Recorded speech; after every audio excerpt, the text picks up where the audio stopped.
जय हिंद साथियों, एक बार फिर से आपका स्वागत है हमारे YouTube चैनल पर।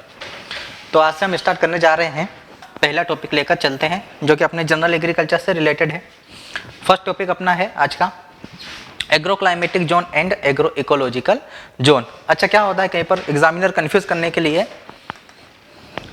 जोन जो ये वर्ड है इसकी जगह रीजन लिख देता है। क्या लिख देता है? रीजन। एक ही बात होती है, दोनों का मतलब एक ही है, चाहे जोन बताए चाहे या फिर रीजन बोले, दोनों का मतलब एक ही होता है। ठीक है, चलिए अब क्या होता है एग्रो क्लाइमेटिक जोन किसे कहेंगे, एग्रो इकोलॉजिकल जोन क्या होता है देखते हैं। देखो क्वेश्चन आपको कहाँ से बनते हैं, क्वेश्चन आपको बनते हैं यहाँ से, एग्रो क्लाइमेटिक जोन से जितने भी क्वेश्चन बनते हैं आपको यहाँ से बनते हैं। यहाँ से ज़्यादा क्वेश्चन नहीं बनते क्योंकि बहुत डिटेल में पढ़ना बहुत ज़्यादा मतलब ये माथापच्ची वाला काम है। ठीक है, तो क्वेश्चन यहाँ से पूछे जाते हैं फैक्ट के साथ, भाई कितने एग्रो क्लाइमेटिक जोन में बांटा गया है इंडिया को, अलग अलग प्लानिंग कमीशन के अकॉर्डिंग अलग है। ठीक है, आईसीआर का जो नार प्रोजेक्ट है उसके अकॉर्डिंग अलग है यहाँ पर। तो अलग अलग के हिसाब से कितने क्लाइमेटिक जोन में अपने इंडिया को डिवाइड किया गया है, कैटेगराइज किया गया है। तो ये क्वेश्चन आपको डायरेक्ट पूछा जाता है। यहाँ से फिर उनके फीचर्स पूछे जाते हैं, एक एक के कैरेक्टरिस्टिक्स पूछे जाते हैं कि भाई जैसे वेस्टर्न हिमालयन जोन है तो उसका क्या अपने फीचर रहेंगे, क्या उसके कैरेक्टरिस्टिक्स है, वहाँ से कुछ क्वेश्चन बनते हैं। तो 15 है, 15 के बारे में अपने को डिटेल तरीके से यहाँ पर पढ़ना है, क्वेश्चन अपना छूटना नहीं चाहिए, उस तरीके से अपन पढ़ेंगे। तो सबसे पहले तो ये देखोगे एग्रो क्लाइमेटिक जोन होता क्या है। एग्रो क्लाइमेटिक जोन होता क्या है, जो वर्ड है उसको अपन करते हैं। एग्रो का मीन्स यहाँ क्या हो जाएगा, क्रॉप से हो जाएगा।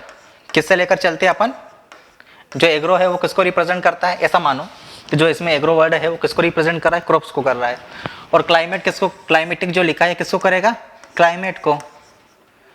मतलब कहीं ना कहीं बात किसके इर्द गिर्द चलेगी, क्लाइमेट और क्रॉप के, फसल और जलवायु के आसपास ही इसका पूरा मामला घूमने वाला है। ठीक है, यहीं पर रहेगा। तो इसको समझते हैं अपन कि एग्रो क्लाइमेटिक जोन क्या होता है। देखो FAO ने एक डेफिनेशन दी है किसके लिए, कि एग्रो क्लाइमेटिक जोन होता क्या है। क्या होता है, an agro climatic zone is a land unit.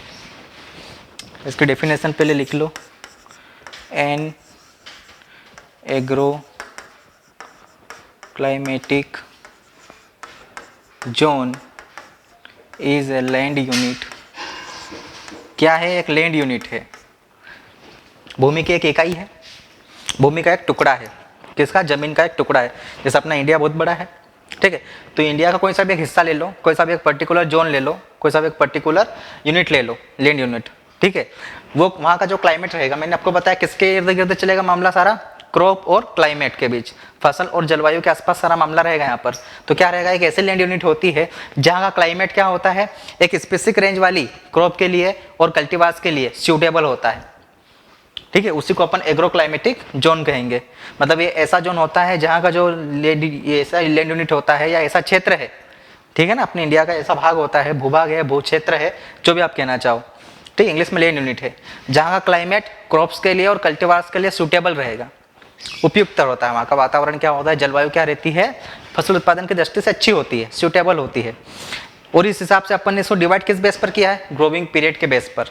किसके बेस पर, ग्रोविंग पीरियड के बेस पर अपन ने क्या किया है, डिवाइड किया है। ठीक है ना, वहाँ का जो क्लाइमेट है वो वहाँ का जो ग्रोविंग पीरियड है उसके बेस पर अपन ने क्या किया, इंडिया को अलग अलग क्या किया, लैंड यूनिट में अपन डिवाइड किया है, जिसको अपन एग्रो क्लाइमेटिक जोन बोल रहे हैं, जहाँ का क्लाइमेट क्या होता है, क्रॉप और कल्टीवार के लिए सूटेबल होता है। बस इतना आपको याद रखना है, और कुछ भी करने की आपको जरूरत नहीं होनी चाहिए यहाँ पर। ठीक है ना, ठीक है। An agro climatic zone is a land unit which is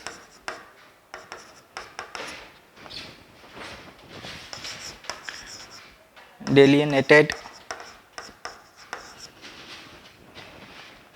in terms of major climate, ये आ गया देखो, and growing period, growing period। क्या बात हुई, धीरे धीरे अपन समझते चलेंगे डेफिनेशन को। An agro climatic zone is a land unit. क्या है, एक लैंड यूनिट है जिसको अपन ने क्या किया है, डिवाइड किया, कैटेगराइज किया है, बांटा है। किसके बेस पर बांटा है, मेजर क्लाइमेट, वहाँ का जो क्लाइमेट है उसके बेस पर बांटा है, और ग्रोविंग पीरियड के आधार पर अपन ने उसको डिवाइड किया है। क्या किया है, डिवाइड किया है। ठीक है, इस चीज को भी अपने को याद रखना। Which is which is climatically suitable for a certain range of crops and cultivars. ये होती है डेफिनेशन। एग्रोक्लाइमेटिक जोन की डेफिनेशन क्या होती है? An agroclimatic zone is a land unit which is delineated in terms of major climate and growing period which is climatically suitable for a certain range of crops and cultivars. Simple सी definition है, कोई ज़्यादा इसमें मतलब वाला काम है ही नहीं। अपना पूरा इंडिया है, उसका कोई सा भी एक पर्टिकुलर लैंड यूनिट ले लो, वहाँ का जो क्लाइमेट रहेगा वो क्रॉप के लिए क्या रहेगा? कल्टीवार के लिए सूटेबल रहेगा। ठीक है, उसी को अपन क्लाइमेटिक एग्रोक्लाइमेटिक जोन कहेंगे। मैंने पहले आपको बता दिया, सारा वही चलेगा, क्रॉप्स और कल्टीवार्स। पूरी डेफिनेशन में आपको एक ही चीज समझने को मिले, क्रॉप और क्लाइमेट दोनों की बात हो रही है। ठीक है ना, पर्टिकुलर लैंड यूनिट जो है अपना, पर्टिकुलर जो एरिया है, ठीक है ना, जो पर्टिकुलर एरिया है अपना, वहाँ का जो क्लाइमेट है, ठीक है, वहाँ पर जो अपन फसलें लगाएंगे, उनकी जो खेती करेंगे, तो उनके लिए सूटेबल है, उपयुक्त है, तो उसको अपन क्या बोल देंगे? एग्रोक्लाइमेटिक जोन बोल देंगे। क्या बोलेंगे? एग्रोक्लाइमेटिक जोन बोलेंगे। ठीक है, हो सकता है डेफिनेशन देते बोल दे, डेफिनेशन किसने दी है, किसके अकॉर्डिंग है? तो FAO। ठीक है ना, किसके अकॉर्डिंग है? याद रखना, FAO। अब ये क्या है सबको पता है, बताने की जरूरत नहीं है। ठीक है, कई बार पढ़ चुके हैं। चलो, तो अब बात कर लेते हैं कितने एग्रोक्लाइमेटिक जोन है। देखो, अलग अलग प्लानिंग कमीशन है तो उसने अलग बताया है, ICAR ने बोला है कि नहीं इतने हैं, तो सबका अलग अलग नंबर ऑफ एग्रोक्लाइमेटिक जोन सबने बताए हैं, तो उनके बारे में अपन डिस्कस कर लेते, क्योंकि वहाँ डायरेक्ट क्वेश्चन आपको पूछ लिया जाता है। क्या पूछ लिया जाता है? चलो,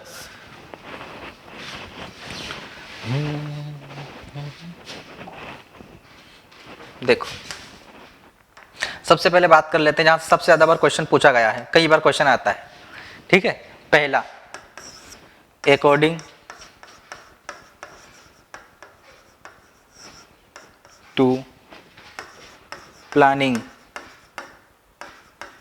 कमीशन। किसके अकॉर्डिंग? प्लानिंग कमीशन के according number of agroclimatic zone पूछ लेता, डायरेक्ट पूछ लेता है कि भाई जो प्लानिंग कमीशन होता है, हिंदी में क्या कहा जाता है इसको? योजना आयोग। योजना आयोग। अच्छा, इसके बारे में भी थोड़ा सा देख लो, है ना, क्योंकि एडीए की तैयारी कर रहे हैं, जगह के हिसाब से पता होना चाहिए अपने को कि प्लानिंग कमीशन है क्या। ठीक है, इसका नाम चेंज कर दिया है। ठीक है ना, इसको प्लानिंग कमीशन नहीं बोलते अपन, योजना आयोग का प्लानिंग कमीशन नहीं बोला जाता। क्या बोला जाता है इसको? नीति आयोग बोला जाता है। क्या बोला जाता है इसको? नीति आयोग। याद रखना इसको, क्या बोला जाता है? नीति आयोग। और जो इसका अध्यक्ष होता है, योजना आयोग बोलो या नीति आयोग बोलो, जो इसका अध्यक्ष होता है वो कौन से साहब होते हैं? ठीक है ना, प्रधानमंत्री होते हैं। कौन होते हैं? प्रधानमंत्री। इनके अंडर में सारा काम करता है नीति आयोग। ठीक है, चलो इतनी बातें मोटा मोटा थोड़ी जानकारी होनी चाहिए, अपने पढ़ रहे हैं तो। इसी सामने अपना जो प्लानिंग कमीशन है, पहले इसको प्लानिंग कमीशन बोला जाता था, इसको नीति आयोग बोला जाता है। तो हो सकता है वो नीति आयोग के अकॉर्डिंग पूछ ले आपको, क्योंकि प्लानिंग आपका IQ चेक करने के लिए, ठीक है ना, अपना GK चेक करने के लिए क्या कितना है क्या नहीं, तो प्लानिंग कमीशन की जगह हो सकता है नीति आयोग लिख दे कि नीति आयोग के अकॉर्डिंग कितने हैं साहब। ठीक है, तो कितने होते हैं यहाँ पर? 15। कितने होते हैं? 15 होते हैं। 15 एग्रोक्लाइमेटिक जोन है, और जो ये 15 एग्रोक्लाइमेटिक जोन है ना, इनको भी सब जोन में डिवाइड किया गया है। इन 15 को भी क्या किया है? सब जोन में डिवाइड किया गया है। और कितने होते हैं वो सब जोन आपके? 73। कितने होते हैं? 15 तो मेन जोन हो गया आपके एग्रोक्लाइमेटिक जोन, ठीक है, एंड 73 सब जोन है। क्या है? सब जोन होते हैं। सब जोन का मतलब क्या है? ये जो 15 एग्रोक्लाइमेटिक जोन है, इन्हीं को वापस फिर कैटेगराइज डिवाइड किया गया है 73 सब जोन में, अलग अलग। ठीक, इतना समझ में आया? ये किसके अकॉर्डिंग हो गया? अपना प्लानिंग कमीशन के अकॉर्डिंग। दूसरा आपको पूछा जाता है अकॉर्डिंग टू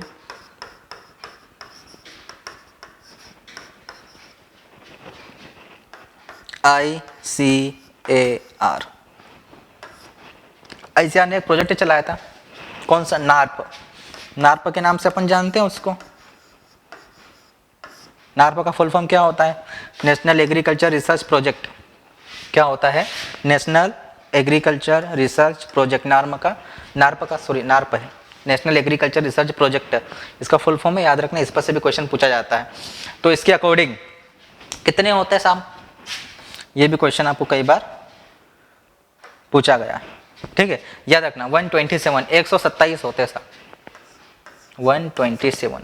इस पर से भी कई बार क्वेश्चन पूछा गया आपको, ठीक है। लेकिन सबसे ज़्यादा क्वेश्चन यहाँ से आता है आपको, कितने होते हैं अपने एग्रो क्लाइमेटिक जोन? 15 होते हैं साहब। चलो अब बात कर लेते हैं अपन एग्रो इकोलॉजिकल जोन की बात कर लेते हैं। किसकी बात कर लेते हैं? एग्रो इकोलॉजिकल जोन की। यहाँ से भी क्वेश्चन पूछा जाता है कि जो एग्रो इकोलॉजिकल जोन होते हैं वो कितने होते हैं? नंबर्स ऑफ एग्रो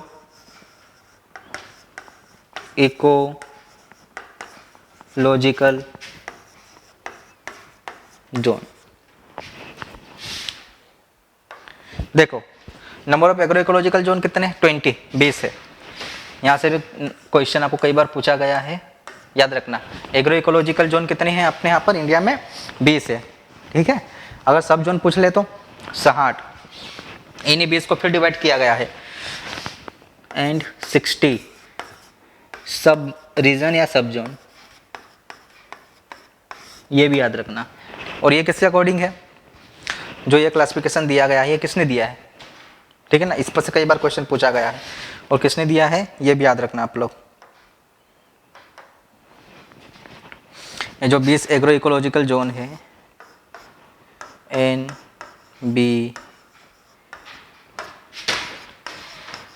प्लानिंग, इसके हिसाब से, किसके हिसाब से है? NBSSLUP,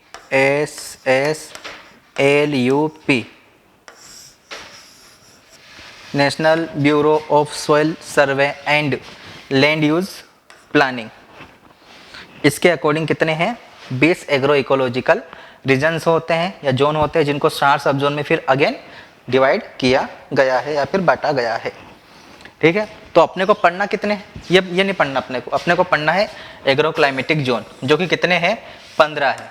इन 15 को ही डिटेल में पढ़ना है, क्योंकि यहीं से क्वेश्चन है, आप पूछे जाते हैं आपको कई बार, सबसे ज़्यादा बार क्वेश्चन यहीं से आते हैं। बार बार बोल रहा हूँ, सिर्फ इनको ही पढ़ना है, ध्यान देना है।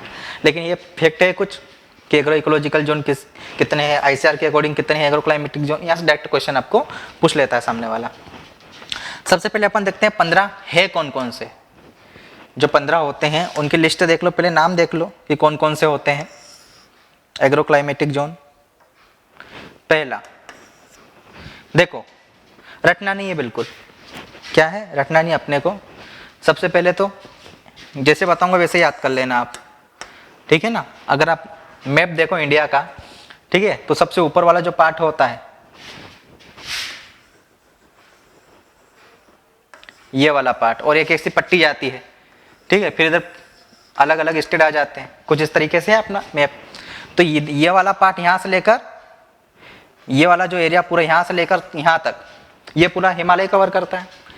जो अपना हिमालय माउंटेन है, पर्वत है, जो हिमालय पर्वत है उसका पूरा एरिया है। तो यहाँ पर जो जो स्टेट आते हैं, ठीक है ना, उनको भी क्या किया है, एग्रो क्लाइमेटिक जोन में लिया गया है, ठीक है। चलो तो 2 होते हैं जोन जो हिमालय के हैं। ये वाला जो यहाँ वाला जो हिमालय वाला पार्ट होता है ये वेस्टर्न में आ जाता है, और ये वाला होता है ये ईस्टर्न हिमालयन हो जाता है। तो 2 एग्रो क्लाइमेटिक जोन हो गए हिमालय वाले। कौन कौन से हो गए आपके? वेस्टर्न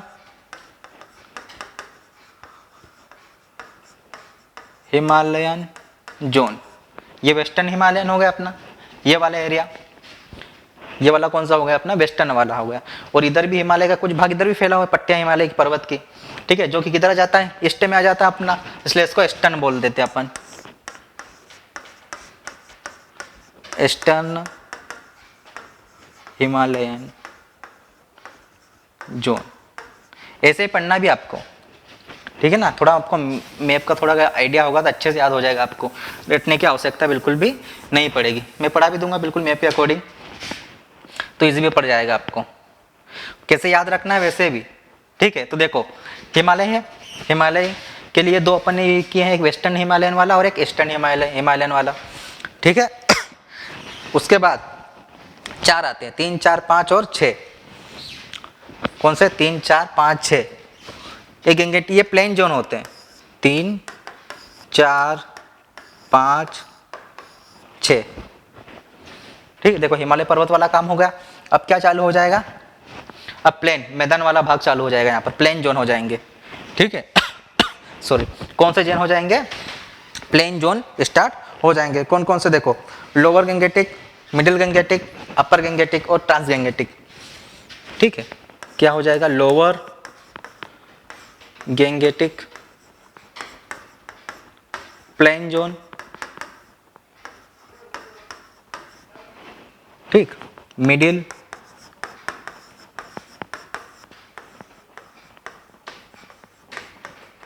गंगा वाले इलाके, गंगा नदी वाले जो आसपास के जो स्टेट आते हैं वो इधर आ जाएंगे इनमें। ठीक है, middle Gangetic plain zone,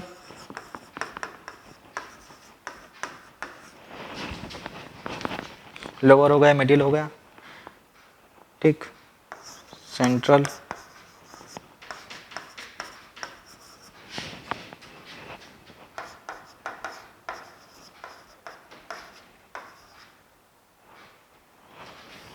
middle.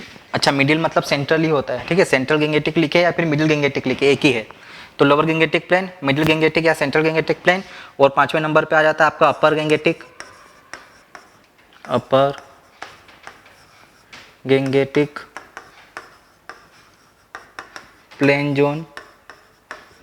ठीक, और छठे पे आ जाता है आपका trans Gangetic plain zone, trans Gangetic plain. ठीक है, पर्वत पहाड़ पठार मैदान यही पढ़ने अपने सब। ठीक है, देखो पर्वत वाला काम 2 में काम खत्म हो गया अपने, हिमालय वाले 2 जोन हो गए, 4 गंगा वाले इलाके हो गए। गंगा नदी जहाँ से बहती है तो उसके आसपास वाले जो स्टेट है वो इनमें आ जाएंगे। अब किस में कौन कौन से आएंगे अपन अभी डिटेल में बिल्कुल कर लेंगे। ठीक, कितने हो गए? 6 हो गए अपने। अब देखो 7 8 9 10। ठीक है, वापिस अब वही प्लेटू एंड हिल जोन चालू हो जाएगा। पठार और पहाड़ वाले एरिया आपके चालू हो जाएंगे। कौन से? पठार और पहाड़ वाले। मतलब अगर कहना चाहूँ मतलब तो इंडिया का जो मैप है तो उसमें जो सेंट्रल वाला एरिया है यहाँ पर, जिसमें एमपी आ जाता है, आपका यूपी का पार्ट आ जाता है, बिहार वाला पार्ट आ जाता है, तो वह स्टार्ट आप यहाँ पर हो जाएगा। छत्तीसगढ़ वाला पार्ट आ जाता है, ठीक है, महाराष्ट्र वाला पार्ट आ जाता है, तो वो अब चालू हो जाएंगे 7 8 9 10 में। चलो, तो कौन कौन से होते हैं उनके बारे में अभी अपन देख लेते हैं। तो 7वें नंबर पे कौन सा आ जाएगा आपका? Eastern प्लेटू, eastern प्लेटू and hill zone. इसको समझने के लिए थोड़ा मैप का आइडिया आपको होना चाहिए। Eastern प्लेटू and hills zone. ठीक है, अब ईस्टर्न वाला इधर वाला काम हो गया। ठीक है, अब सेंट्रल में आ जाएंगे अपन, central plateau and hills zone. ये लो, कौन सा हो गया? Central plateau and hill zone आपका हो गया। देखो ईस्टर्न वाला इधर वाला काम हो गया, अब सेंट्रल में आ गए। सेंट्रल के बाद किधर चलते हैं अपन? वेस्टर्न में चले जाओ।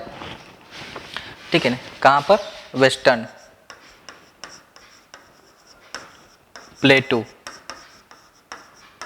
And hills zone. फिर आपका 10 नंबर पे जाएगा सदर्न, 7 वाला इलाका जो होता है वो वाला, सदर्न प्लेटू एंड हिल जोन। 10 हो गए। याद करने का तरीका भी ऐसे ही रखना तो बिल्कुल नहीं। 2 हिमालय वाले खत्म हो गए, 4 गंगा वाले इलाके खत्म हो गए। ठीक है, फिर अपने चालू हो गए ये पठार और पहाड़ी इलाका फिर से चालू हो जाएगा अपना। ठीक है, वो भी फिर ईस्टर्न वाला अलग इलाका, सेंट्रल वाला अलग, वेस्टर्न वाला अलग और साउथ वाला अलग। फिर ये 4 हो गए, 10 हो गए। अब यहाँ से फिर आगे बढ़ते हैं, 11 नंबर पे अपन चलते हैं। ठीक है, तो यहाँ पर भी आपको 2 तरीके से याद रखना, 11 और 12, 11 और 12। फिर 2 को अलग से अपन पढ़ लेते हैं। देख ग्रुप बनाए, 2 का ग्रुप अलग, 4 का ग्रुप अलग, फिर 4 का ग्रुप, फिर 2 का ग्रुप, ऐसे पढ़ रहे हैं अपन। ठीक है ना, इजी रहेगा। इससे रटने में आपको दिक्कत, क्या बोलते हैं, समझने में आपको दिक्कत नहीं आएगी। रटना तो बिल्कुल भी नहीं है, समझ में आ जाएगा, रटना नहीं पड़ेगा, क्योंकि भूल जाते हैं, इनके नाम ही भूल जाते हैं अपन। सीक्वेंस तो छोड़ो, दूर की बात हो गई। 11 नंबर पे अब देखो, यदि आपने क्या देखा हो, इंडिया का अगर मैप का थोड़ा सा आइडिया हो आपको, ठीक है, तो जो साउथ वाला पार्ट होता है, कौन सा होता है, साउथ वाला पार्ट, ठीक है ना, तो कुछ इस प्रकार से होता है वो, ये वाला इस प्रकार से होता है ना। तो बस इसी इलाके को पढ़ना अपने को। ये जो एरिया होता है, साउथ वाला पूरा पार्ट होता है, इधर इधर कौन कौन से आ जाते हैं आपके, आंध्र प्रदेश हो गया, तमिलनाडु हो गया, उड़ीसा हो गया, इधर ये आते हैं, उड़ीसा आ जाता है, ठीक है, आंध्र प्रदेश आ जाता है, इधर लास्ट में तमिलनाडु आ जाता है, ठीक है, इधर क्या आता है, गोवा आता है, केरल आता है, कर्नाटक आता है। और ये इलाका पूरा किससे घिरा हुआ है, इसके आसपास क्या है, पूरा पानी पानी है। ये जो बाउंड्री है, साउथ वाली बाउंड्री पूरी पानी से घिरी हुई है, चारों तरफ क्या है, पूरा पानी भरा हुआ है, ठीक है। तो समुद्री, तो दो ऐसे जोन है जो समुद्र से जुड़े हुए हैं, पूरा पानी से घिरे हुए हैं, ठीक है। तो ये वाला जो पार्ट आता है, ये कौन सा हो जाता है, ईस्ट वाला हो जाता है, और ये कौन सा हो जाएगा आपका, वेस्ट वाला हो जाएगा, ठीक है ना। तो ये एक अपना हो जाएगा 11 नंबर पे कौन सा, ईस्ट कोस्ट हो जाएगा, और अपना 12 पे हो जाएगा वेस्ट कोस्ट, है ना। तटीय क्षेत्र क्या बोला जाता है इनको, ये समुद्र तटीय क्षेत्र से जुड़ा हुआ भाग है साउथ वाला, है ना। चलो इसको देखो, तो 11 और 12 पे आपको पढ़ना है। तो उधर वाला हो जाएगा जिसमें आपका उड़ीसा, तमिलनाडु, ठीक है ना, आंध्र प्रदेश वाला एरिया आ जाता है, ईस्ट कोस्ट, ठीक है, प्लेन एंड घाट, ठीक है। ये वेस्ट कोस्ट हो जाएगा, वेस्ट कोस्ट जो, ये 12 हो गए अपने। अब कितने बचे हैं, 3 और बचे हैं, 13, 14 और 15। देखो रटना बिल्कुल नहीं है, समझ के पढ़ेंगे तो हो जाएगा। अब देखो अपने क्या क्या कवर कर लिया, ईस्ट वेस्ट साउथ पूरा अपना कवर हो चुका है, ठीक है ना। हल्का हल्का उधर नॉर्थ भी अपने कवर कर लिया था, ठीक है। अब चलो इधर अलग ही है बिल्कुल, जो अपने आप में अलग इनकी पहचान, जैसे गुजरात वाला एरिया हो गया, तो 13 नंबर पे हो जाएगा आपका गुजरात वाला, गुजरात प्लेटू एंड हिल जोन,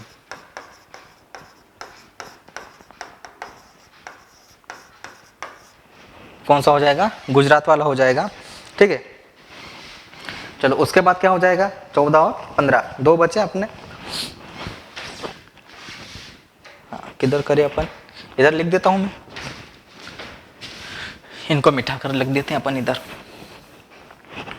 13।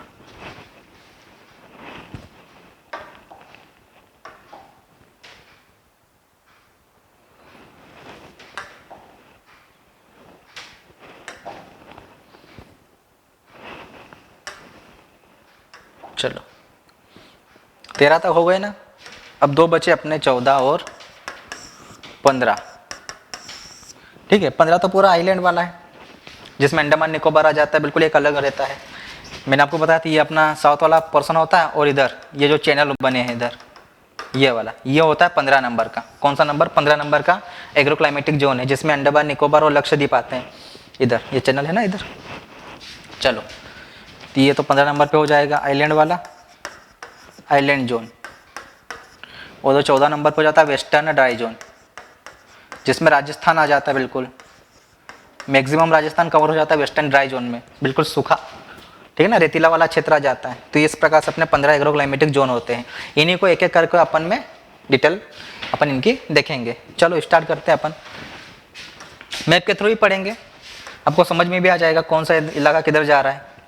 ये देखो ये अपने पास मैप है इंडिया का, जिसमें अलग अलग अपन ने एग्रो क्लाइमेटिक जोन को दर्शाया है। अब कौन से क्या है पढ़ते चलते हैं एक एक को।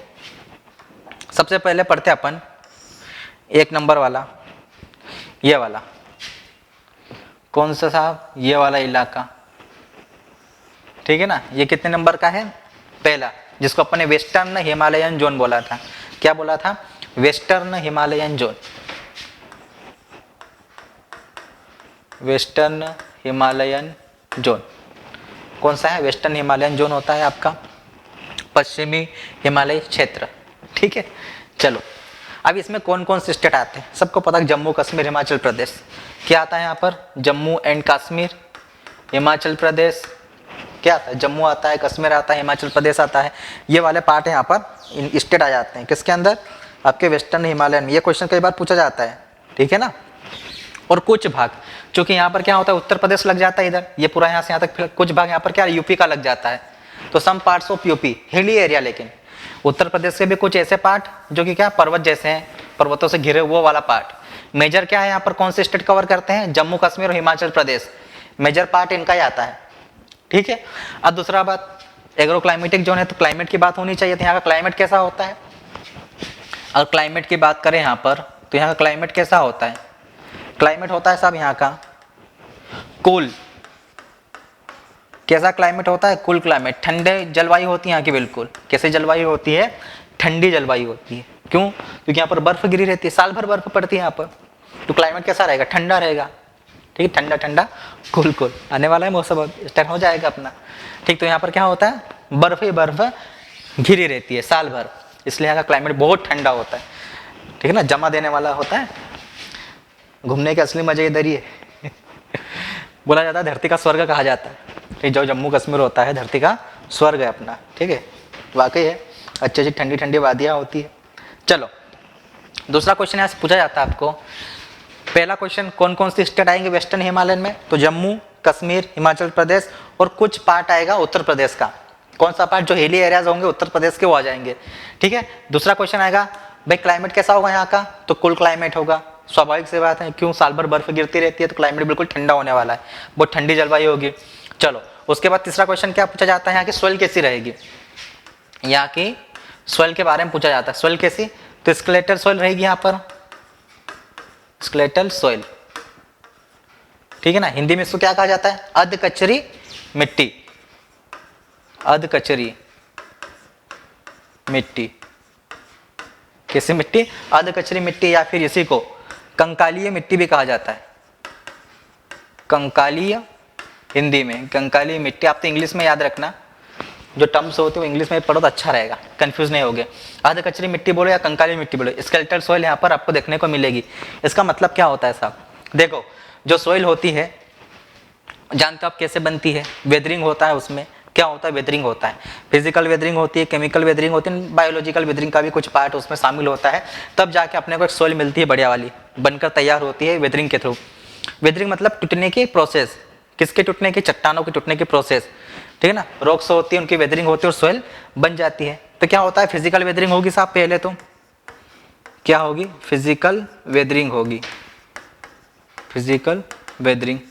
देखो मान लो क्या है, एक चट्टान है बड़ी है, ये क्या है, एक चट्टान है बड़ी, ठीक है, ये क्या है, बड़ी चट्टान है, इसमें फिजिकल वेदरिंग हुई, क्या हुई, फिजिकल वेदरिंग हुई, मतलब बहुत ज़्यादा बारिश हुई, क्योंकि यहाँ पर तो बर्फ गिरती है, क्या गिरती है साहब, बर्फ गिरती है, तो बर्फ के गिरने से टेम्परेचर की वजह से क्या होगा, दरारें पड़ने लगी, टूटने लग गई है, ये चट्टान एक टूटेगी, तो जब ये टूटेगी तो उसके कैसे टुकड़े होंगे, बड़े बड़े पत्थर जैसे टुकड़े हो जाएंगे। ये जो टूटी, अगर इनमें फिजिकल वेदरिंग हुई तो कुछ इस प्रकार से ये बन गई, ठीक है। इसमें जो सोइल के पार्टिकल रहेंगे वो पत्थर जैसे रहेंगे, किसके जैसे रहेंगे, पत्थर, स्टोन एंड ग्रेवल्स, जिनका डायमीटर बहुत ज्यादा रहता है, कंकड़ पत्थर समझ लो, क्या बोल दो, कंकड़ पत्थर जैसे सोइल रहती है बिल्कुल ये, ठीक है। उसके बाद क्या होती है, केमिकल वेदरिंग होती है, लेकिन यहाँ पर केमिकल वेदरिंग नहीं होती, सिर्फ यही हो पाता है, केमिकल रिएक्शन नहीं होती उसके बाद, ठीक है। तो क्या होती है, कंकड़ पत्थर बहुत होते हैं यहाँ की मिट्टी में, मतलब आप पथरीली बोल सकते हैं इसको, ये मिट्टी कैसी होती है, बिल्कुल पथरीली मिट्टी होती है, कंकड़ पत्थर इसमें बहुत ज़्यादा रहते हैं, ठीक है तो इसी को बोला जाता है स्केलेटल सोइल।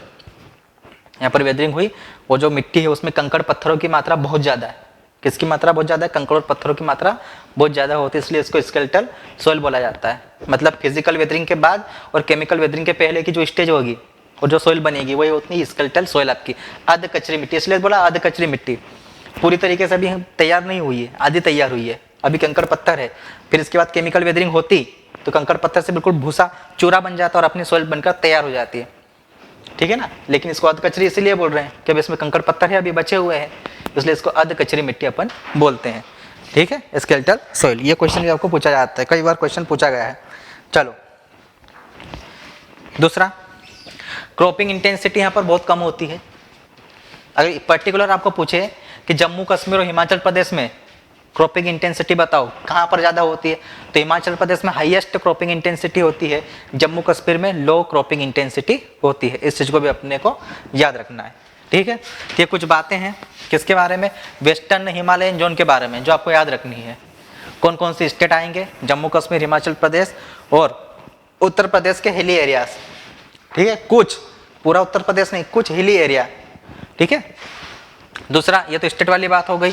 दूसरी बात करें सोइल की, स्केलेटल सोइल पाई जाएगी, क्लाइमेट कोल्ड क्लाइमेट होगा यहाँ पर, ठीक, ये आपको याद रखनी है। चलो आगे बात कर लेते हैं अपन ईस्टर्न हिमालयन जोन की। किसकी बात कर लेते हैं, ईस्टर्न हिमालयन जोन, या एमपी है, यहाँ से क्वेश्चन कई बार क्वेश्चन पूछा, ये वाला, ये जो 2 नंबर है ना, ये पूरा अलग ही पार्ट है। ये होता है आपका ईस्टर्न हिमालयन जोन। कौन सा है, ईस्टर्न हिमालयन जोन होता है। यहाँ पर कौन कौन से स्टेट आते हैं, 7 सिस्टर्स स्टेट आते हैं यहाँ पर। कौन से स्टेट, 7 सिस्टर्स स्टेट्स, 7 स्टेट आते हैं जिनको अपन 7 सिस्टर्स स्टेट्स के नाम से जानते हैं। कौन कौन से होते हैं वहाँ पर, अरुणाचल प्रदेश हो गया, मणिपुर हो गया, मिजोरम हो गया अपना, ठीक है, असम हो गया अपना, ठीक है, ये आ जाता है, सॉरी हाँ, असम भी है, मेघालय है, मिजोरम है, त्रिपुरा है, नागालैंड है, मणिपुर हो गया अपना। तो ये क्या, 7 सिस्टर होते हैं स्टेट्स, और कुछ भाग इसका आ जाता है, सिक्किम का भी आ जाता है। इसको यार मेजर कौन कौन से 7 सिस्टर स्टेट्स, इनके नाम याद रखना, 7 सिस्टर स्टेट्स कौन कौन से होते हैं साहब ये, देखो अरुणाचल प्रदेश अपना पहला, कौन सा हो जाएगा, अरुणाचल, अरुणाचल प्रदेश। और कौन सा होता है, असम, मेघालय, नागालैंड, असम, मेघालय, नागालैंड, त्रिपुरा, मिजोरम, मणिपुर। मणिपुर तो बहुत चर्चे में रहा है ना, मणिपुर तो बहुत चर्चे में रहा है। चलो, तो ये क्या होते हैं, 7 स्टेट्स होते हैं जो यहाँ पर आते हैं, ईस्टर्न हिमालयन जोन में आते हैं। इनके नाम याद रखना, कई बार क्वेश्चन पूछा गया है। इन 7 को अपन 7 सिस्टर्स स्टेट्स कहते हैं, ठीक है। चलो क्वेश्चन यहाँ पर क्या पूछा जाता है, देखो ये वाला जो एरिया है ना, आपने सुना भी होगा, यहाँ पर बाढ़ और ये सब बहुत ज़्यादा आती है। बाढ़ क्यों आती है, बाढ़ तब आएगी जब यहाँ पर हाई रेनफॉल होगा, बारिश बहुत ज़्यादा होती है यहाँ पर। क्या होता है, बारिश बहुत ज़्यादा होती है। जो 7 सिस्टर्स में एक स्टेट है यहाँ पर, अभी मैंने नाम बताया जिसका, मेघालय। क्या नाम बताया इसका मैंने, मेघालय नाम बताया ना, हाँ। तो इस मेघालय का एक क्षेत्र है, एरिया है, ठीक है ना, मानसिनराम। भारत का सबसे अधिक वर्षा वाला क्षेत्र, इंडिया में सबसे ज़्यादा अगर कोई बारिश होती है तो यहीं पर होती है, ठीक है। तो यहाँ पर क्या होता है, आपका जो ईस्टर्न एरिया होता है, यहाँ पर क्या होगा साहब, आपका हाई रेनफॉल, हाई रेनफॉल वाला एरिया है। देखो हाई रेनफॉल है तो क्या होगा साहब, बाढ़ भी आएगी, स्वाभाविक सी बात है। तो क्या होगा, उससे सॉइल इरोजन बहुत ज़्यादा होगा। क्या होगा, सॉइल इरोजन भी यहाँ पर बहुत ज़्यादा होता है, ये बात भी याद रखने की। तो क्वेश्चन पूछ लेगा आपको कि भाई ऐसा कौन सा एग्रोक्लाइमेटिक जोन है जहाँ पर हाई रेनफॉल होता है और हाई सॉइल इरोजन होगा, तो ईस्टर्न हिमालयन जोन होता है या रीजन होता है जहाँ पर बारिश बहुत ज़्यादा होती है। सिंपल सी बात, बाढ़ आती रहती है यहाँ पर, बिल्कुल कंपलसरी है बाढ़ का आना तो यहाँ पर, ठीक है। तो रेनफॉल ज़्यादा है तो सॉइल इरोजन ज़्यादा है, क्योंकि बाढ़ ही आएगी, सिंपल सी बात है, ठीक है। चलो दूसरा, यहाँ की एक खासियत है, और वो खासियत क्या है, यहाँ पर शिफ्टिंग कल्टीवेशन की जाती है। यहाँ पर क्या किया जाता है, शिफ्टिंग कल्टीवेशन किया जाता है, जिसको हिंदी में झूमिंग खेती बोला जाता है।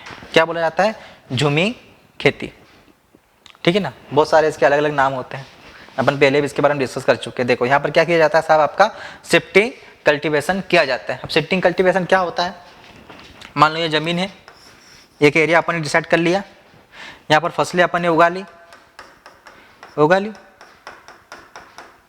वो पक गई, हार्वेस्ट कर लिया, ठीक है। और जैसा लगता है कि यहाँ से उपज कम मिलने लग गई, तो इसको छोड़कर फिर दूसरी ज़मीन पे चले जाते हैं, वहाँ पर फिर खेती करते हैं, ठीक। वहाँ पर फिर कम हो जाती है, उसको छोड़कर अगली ज़मीन पर चले जाते हैं, वहाँ पर खेती करते हैं। तो ये साइकिल चलता रहता है ऐसा। इस टाइप के कल्टीवेशन को अपन बोलते हैं शिफ्टिंग कल्टीवेशन। एक जगह दूसरी जगह अपन क्या हो रहे हैं, ट्रांसफ़र हो रहा है, ठीक है ना, शिफ्ट हो रहा है, एक जगह दूसरी जगह क्या हो रहा है, शिफ्ट हो रहा है। ठीक, तो ये अपनी शिफ्टिंग कल्टीवेशन होती है। सबसे ज़्यादा सोइल इरोजन को यही बढ़ाती है, शिफ्टिंग कल्टीवेशन। चलो, तो ये खासियत है यहाँ की, ठीक है ना। क्वेश्चन कई बार पूछा जाएगा आपको। क्वेश्चन सबसे पहला क्वेश्चन यहीं से बनेगा, हाई रेनफॉल वाला कौन सा एग्रोक्लाइमेटिक जोन है, सबसे ज़्यादा सोइल इरोजन यहीं पर होता है। शिफ्टिंग कल्टीवेशन किस एग्रोक्लाइमेटिक जोन में सबसे ज़्यादा होता है, तो ईस्टर्न हिमालयन जोन में होता है। 3 बातें आपको अच्छे से यहाँ पर याद रखनी पड़ेगी, ठीक है। चलो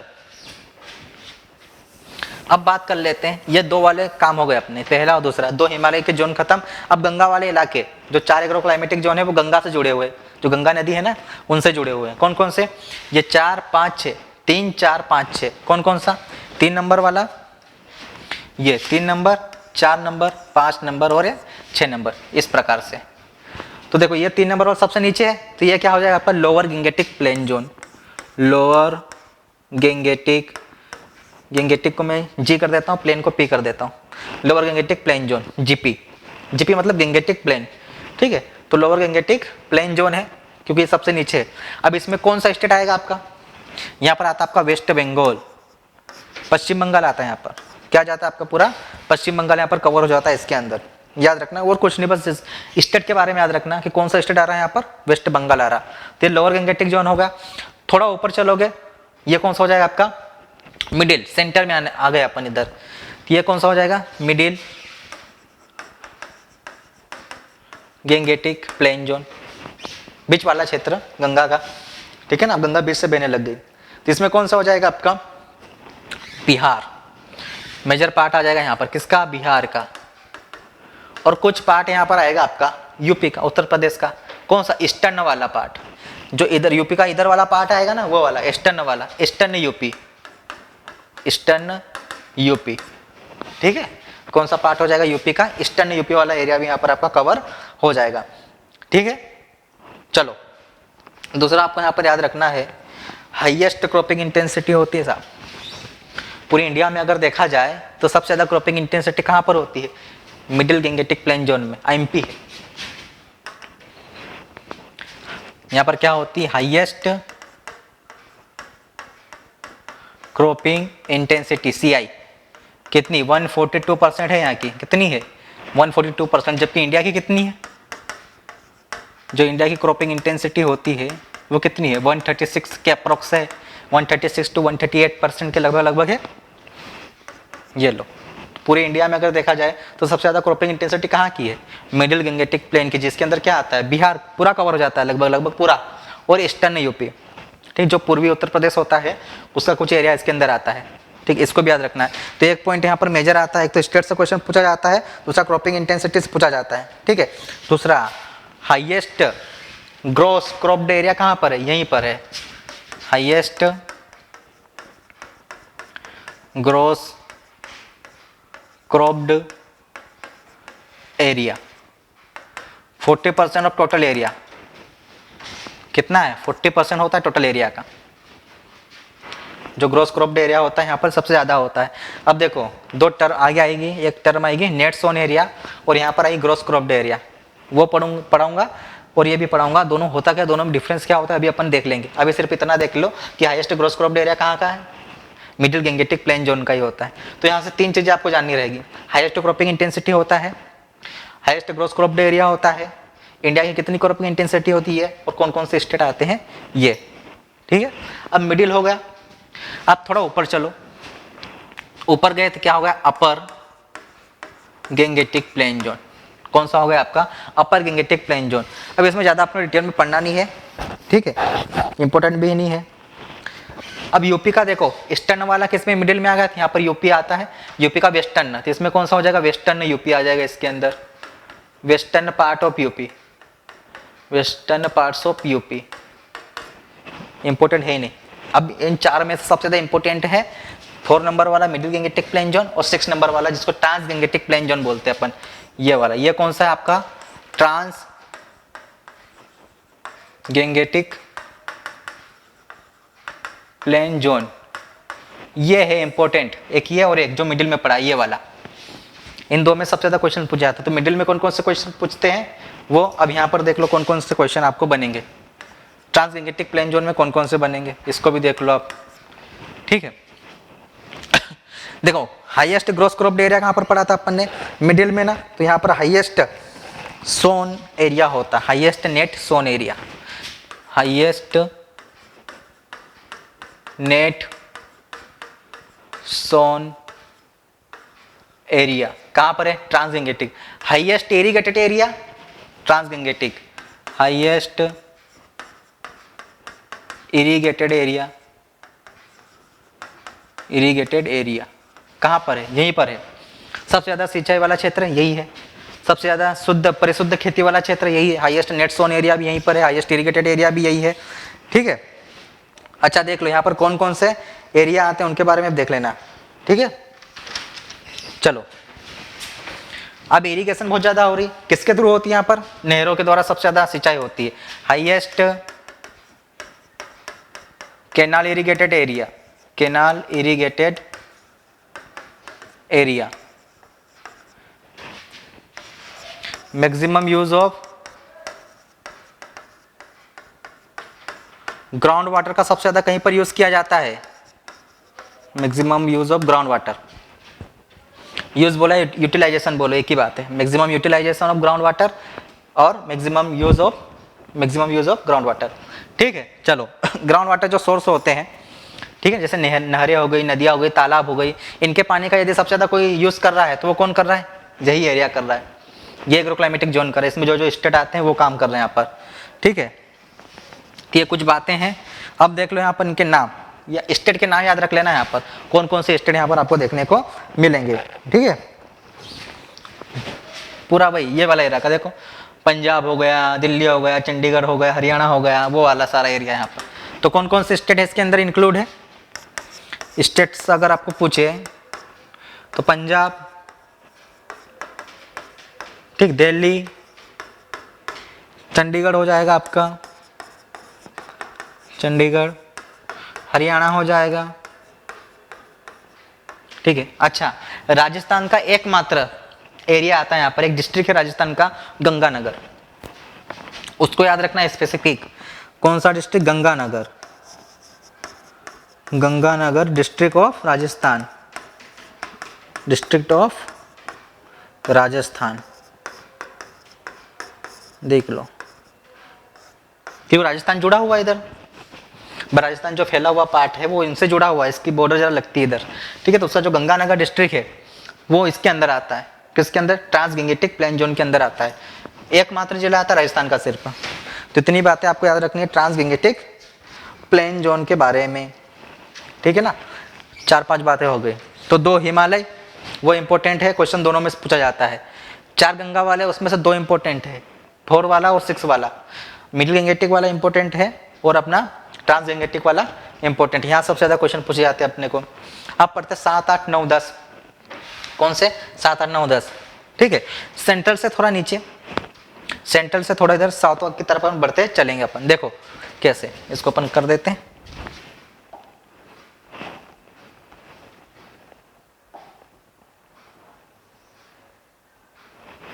अब पढ़ने वाले अपन 7, 8, 9, 10 इन 4 के बारे में।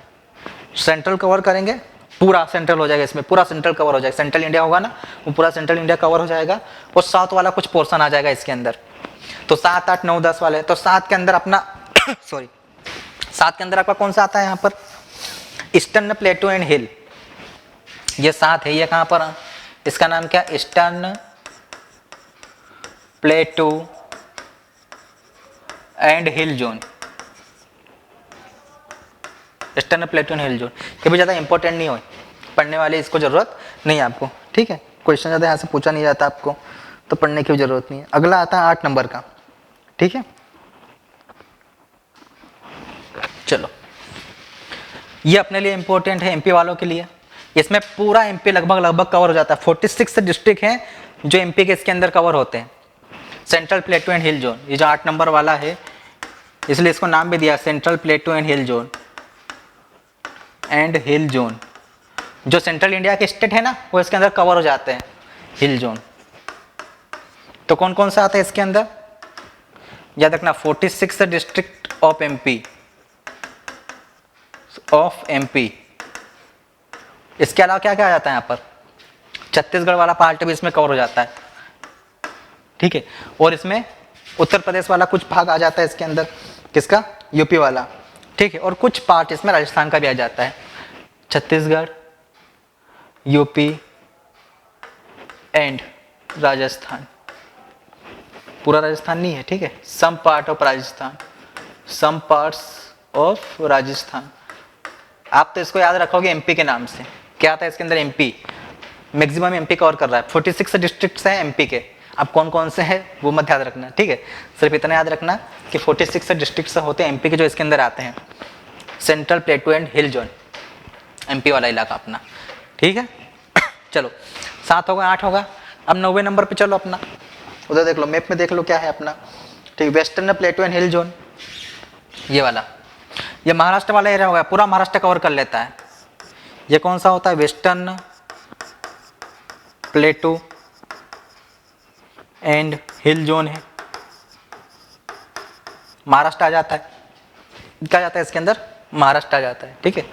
कौन सा स्टेट है यहाँ पर, महाराष्ट्र। सॉइल अगर पूछे तो कैसी रहेगी, यहाँ पर सॉइल अगर पूछे तो ब्लैक सॉइल ही होती है, यहाँ पर भी क्या होती है, ब्लैक सॉइल होती है, ठीक है ना। अपने central plateau and hill zone यहाँ पर भी आपको ब्लैक सॉइल देखने को मिलेगी। क्या, कौन सी सॉइल, ब्लैक सॉइल अपने को देखने को मिलेगी, ठीक है। ये तो कॉमन सी जानकारी है जो अपने को सबको पता रहती है। अब 10 नंबर, ये देखो साउथ में आ गए अपन। अब नॉर्थ इंडिया वाला कंप्लीट कर लिया, सेंट्रल इंडिया कंप्लीट कर लिया अपन ने, ईस्ट इंडिया कंप्लीट कर लिया अपन ने, ईस्ट इंडिया बोल दिया मैंने, है ना। चलो ईस्टर्न इंडिया हो गया कंप्लीट अपना, ठीक है, पूर्वी भारत। अब साउथ में चलते हैं अपन, किसकी तरफ चलते हैं अपन, साउथ में चलते हैं। जो दक्षिण इंडिया है उसका कुछ पार्ट है इसके अंदर, जो 10वें नंबर का है, सदर्न प्लेटू एंड हिल जोन। कौन सा है, southern प्लेटू and hill zone, 10 number वाला। तो कौन कौन सा आ जाएगा इसके अंदर, देखो कहां पर बैठा हुआ है, आंध्र प्रदेश, कर्नाटक, तमिलनाडु, कुछ पार्ट इसमें आ जाता है। यहाँ सिर्फ एक ही क्वेश्चन आपको याद रखना, सबसे ज्यादा ड्राईलैंड फार्मिंग कहीं पर होती है, यहीं पर होती है। क्या होती है, हाईएस्ट ड्राईलैंड फार्मिंग कहां पर होगी, यहां पर होगी। क्या होती है, सबसे ज्यादा dryland farming, highest dryland farming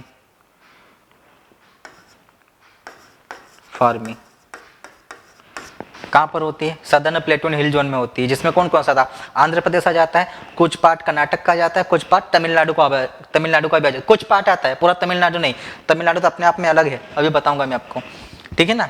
major part Andhra Pradesh का आता है इसमें, कर्नाटक का भी कुछ पार्ट आता है, कुछ पार्ट तमिलनाडु का भी आ जाता है, ठीक है। क्यों, क्योंकि देखो ये इधर से भी कवर कर रहा है, इधर कर्नाटक है, इधर तमिलनाडु है, तो कर्नाटक का कुछ पार्ट आ जाएगा, कुछ तमिलनाडु का आ जाएगा, और कुछ इधर से आंध्र प्रदेश का भी पार्ट है। ये देखो यहाँ से यहाँ तक कुछ पार्ट आंध्र प्रदेश का भी लग जाता है। तो 3 स्टेट इसके अंदर आ रहे हैं, आंध्र प्रदेश आ रहा है, कर्नाटक आ रहा है, तमिलनाडु आ रहा है, तीनों को याद रखना सदर्न प्लेटू एंड हिल जोन में, ठीक है। आगे बढ़ते अपन,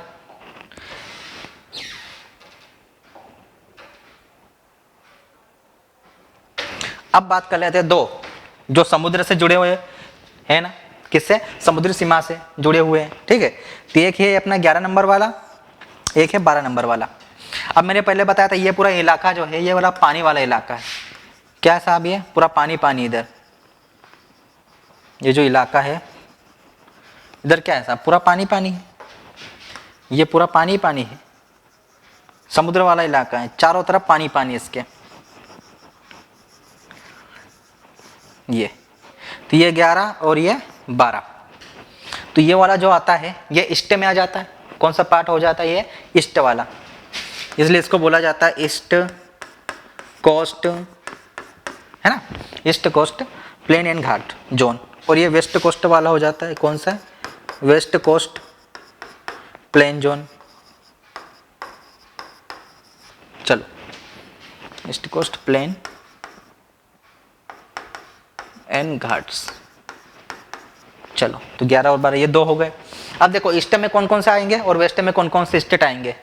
मैंने पहले ही बोला अगर मैप का थोड़ा आइडिया आपको कम से कम, अगर ज़्यादा नहीं अपने पढ़ना हो तो इंडिया के मैप के बारे में और उसके स्टेट के बारे में थोड़ी जानकारी रख लेना, आप काम आएगी आपको ऐसे भी, ठीक। तो चलो ईस्ट कोस्ट प्लेन घाट्स में कौन कौन से आएंगे। अब देखो जब गंगेटिक प्लेन अपन पढ़ रहे थे तो ये जो लोअर गंगेटिक था यहाँ पर वेस्ट बंगाल था, ठीक। तो जो ईस्ट कोस्ट है तो इसके नीचे ये पूरा एरिया लोअर गंगेटिक प्लेन के नीचे का पूरा एरिया यहाँ तक का, यहाँ से लेकर तो यहाँ तक का पूरा area east coast plain and ghat zone में आता है।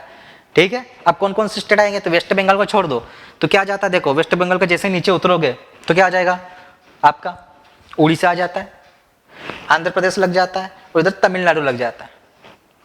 तो क्या आ जाएगा, उड़ीसा का पार्ट आ जाएगा इसमें, आंध्र प्रदेश आ जाएगा कुछ पार्ट और इसमें तमिलनाडु आ जाएगा मैक्सिमम पार्ट किसमें, उड़ीसा का पूरा उड़ीसा कवर हो रहा है, पूरा उड़ीसा आंध्र प्रदेश और तमिलनाडु भी पूरा यहाँ पर कवर हो रहा है। इन दोनों तीनों को स्टेट को याद रखना ईस्ट कोस्ट में। दूसरा यहाँ से लेकर तो यहाँ तक गोवा तक, ठीक है ना, गोवा से लेकर इधर केरल कर्नाटक तक का जो पूरा इलाका है ये कौन सा होता है, वेस्ट कोस्ट प्लेन जोन में आते हैं। कौन कौन से आ जाएंगे, गोवा आ जाएगा यहाँ पर, कर्नाटक आ जाएगा, केरल आ जाएगा, ठीक, और कुछ पार्ट यहाँ पर महाराष्ट्र, चूंकि यहाँ महाराष्ट्र आ जाता है फिर तो महाराष्ट्र की भी कुछ बॉर्डर इधर लग जाती है, इसलिए कुछ पार्ट महाराष्ट्र के भी इधर आ जाते हैं। टोटल 4 स्टेट हो गए यहाँ पर, गोवा हो गया, कर्नाटक हो गया, केरल हो गया, कुछ पार्ट महाराष्ट्र का भी हो गया। ठीक है, तो स्टेट के बारे में अपने को ध्यान रखना है, मेजर तो स्टेट ही याद रखो। चलो उसके बाद यहाँ पर बात कर लेते हैं अपन नॉर्थ ईस्ट इंडिया अपन ने कंप्लीट कर लिया। ठीक है, ईस्ट वाला हो गया, साउथ इंडिया भी कंप्लीट कर लिया। अब ये वाला पार्ट करते हैं अपन वेस्ट वाला। ठीक है, अब इसमें जो आता है वो कौन सा आएगा,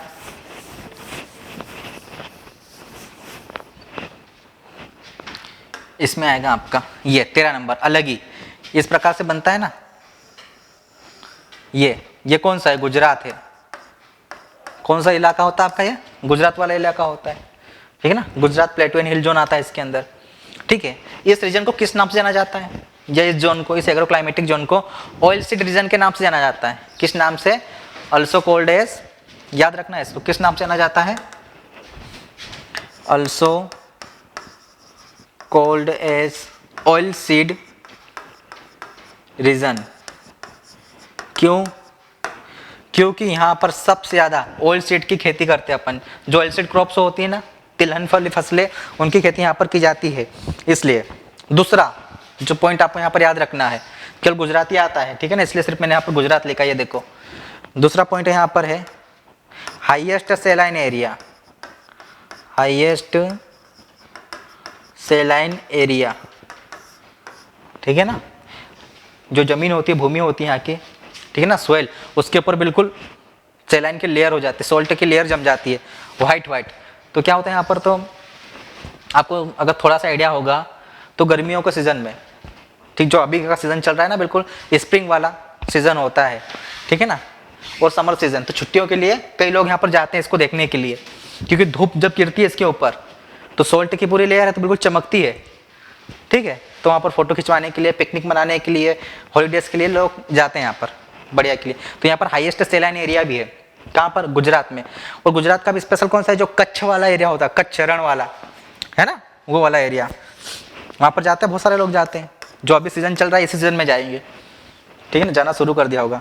तो हाईएस्ट सेलाइन एरिया यहाँ होता है, और इस रीजन को ऑयल सीड रीजन भी कहा जाता है। क्यों कहा जाता है ऐसा, क्योंकि यहाँ पर तेल वाली फसलों की खेती बहुत ज़्यादा होती है, इस बारे में याद रखना। तो 2-3 बातें जो आपको याद रखनी है, यहाँ पर फेमस है इस नाम से। ठीक है, अगला आता है वेस्टर्न ड्राई जोन, 14 नंबर का। गुजरात से थोड़ा ऊपर उठो, महाराष्ट्र आ जाएगा, इसको वेस्टर्न ड्राई जोन बोलते हैं। ये क्या है, वेस्टर्न ड्राई जोन। अब राजस्थान आता है इसके अंदर, तो पता है राजस्थान कैसा है, रेतीला वाला क्षेत्र है पूरा। सबसे ज़्यादा यहाँ पर क्या पड़ता है, ड्रोट की कंडीशन सबसे ज़्यादा यहाँ पर होती है। ठीक है ना, सबसे ज़्यादा ड्रोट वाला होता है जो एरिया, वो कौन सा है, यही है, वेस्टर्न वाला ड्राई जोन है। ठीक है ना, याद रखना इस चीज़ को। तो यहाँ से क्रॉप पूछे जाते हैं साहब आपको, वेस्टर्न ड्राई जोन में कौन कौन सी क्रॉप, तो वो सारी क्रॉप आपके दिमाग में आ जानी चाहिए जो उनको बहुत कम पानी लगता है, जैसे ज्वार हो गया, बाजरा हो गया आपका। ठीक है ना, इनको यहाँ पर अपन कल्टीवेट करते हैं। कहाँ पर, वेस्टर्न ड्राई जोन, जो कि राजस्थान कवर करता है अपना। उसके बाद आता है आपका 15 नंबर का, जो कोने में बैठा हुआ है इधर, ये वाला, ये आइलैंड अंडमान निकोबार, आपने नाम सुना होगा, सुना है कि नहीं, अंडमान निकोबार एंड लक्षद्वीप।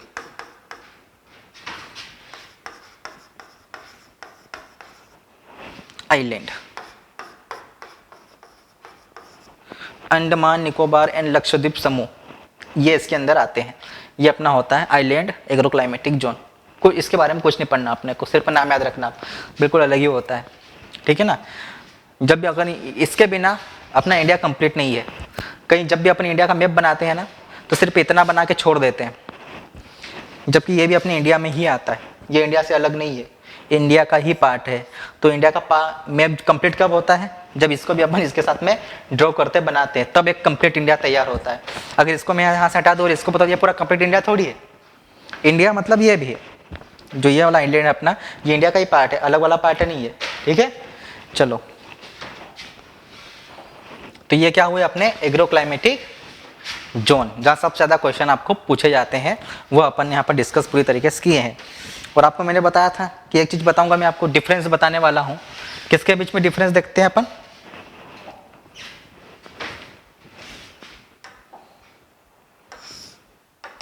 देखो, जो ग्रोस क्रॉप्ड एरिया है उसमें और नेट सोन एरिया, सोन की जगह क्रॉप्ड एरिया एक ही है, नेट क्रॉप्ड एरिया या फिर नेट सोन एरिया, बात एक ही। इन दोनों में डिफरेंस क्या होता है, एक माइनर सा डिफरेंस है और कुछ नहीं। जैसे एक फार्मर है अपने पास, क्या है, मान लो अपने पास एक फार्मर है, ठीक है, ये फार्मर है साहब, ठीक है। इनके पास कितनी ज़मीन है, इनके पास ज़मीन है आपकी, ठीक, 10 हेक्टेयर। कितनी हेक्टेयर की ज़मीन है, टोटल कितनी ज़मीन है इनके पास, 10 हेक्टेयर की है। अब समझो ग्रोस क्रॉप्ड एरिया क्या होता है, नेट सोन एरिया क्या होगा। ये फार्मर इनके पास 10 हेक्टेयर है, अब एक साल होता है, एक साल में 3 सीज़न होते हैं। अगर ये फार्मर है, ये खेती करेगा तो 3 सीज़न होते हैं। कौन कौन से 3 सीज़न, खरीफ, रबी और एक होता है जायद, समर सीजन। चलो, अब क्या करता है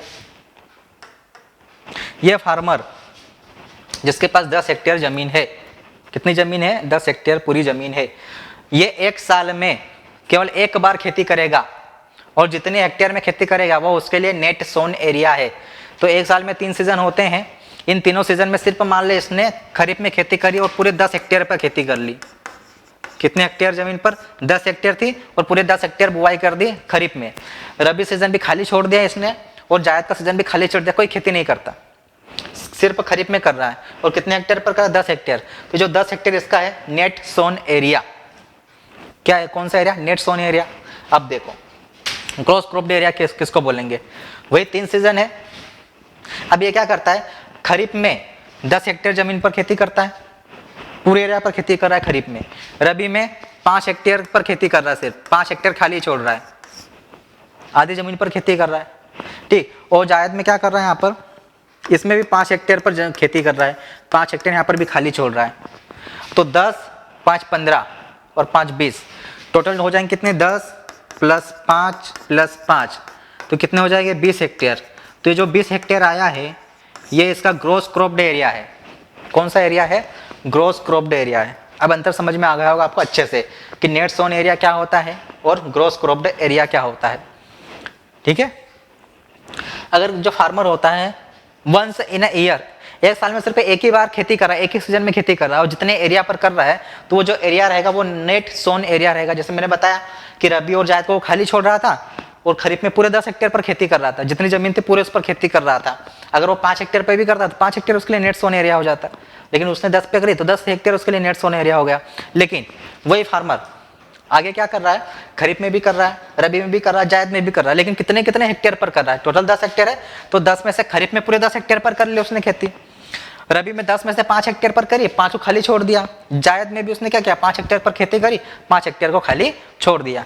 तो जोड़ो, तीनों सीजन को जोड़ो, तो 10, 5, 15 और 5, 20, तो टोटल जो उसका एरिया हो गया वो कितना हो गया, 20 हेक्टेयर क्रॉप्ड एरिया। तो ये 20 हेक्टेयर क्या है, ग्रोस क्रॉप्ड एरिया है। टोटल उसने 20 हेक्टेयर जमीन पर खेती करी एक साल के अंदर, और यहाँ पर सिर्फ 10 हेक्टेयर। क्लियर हुआ। तो जो नेट सोन एरिया और यही था ग्रोस क्रॉप्ड एरिया जो अभी अपन ने उधर पढ़ा था, ठीक है ना। मिडिल गैंगेटिक जोन में हाईएस्ट ग्रोस क्रॉप्ड एरिया है और ट्रांस गैंगेटिक प्लेन जोन में चले जाओगे तो वहाँ हाईएस्ट नेट सोन एरिया है। ठीक है ना, दोनों चीज़ें अलग अलग है। मतलब अगर कहना चाहते हैं तो जो मिडिल वाले फार्मर होते हैं, मिडिल गैंगेटिक जोन में जो रहने वाले किसान है, वो साल भर खेती करते रहते हैं।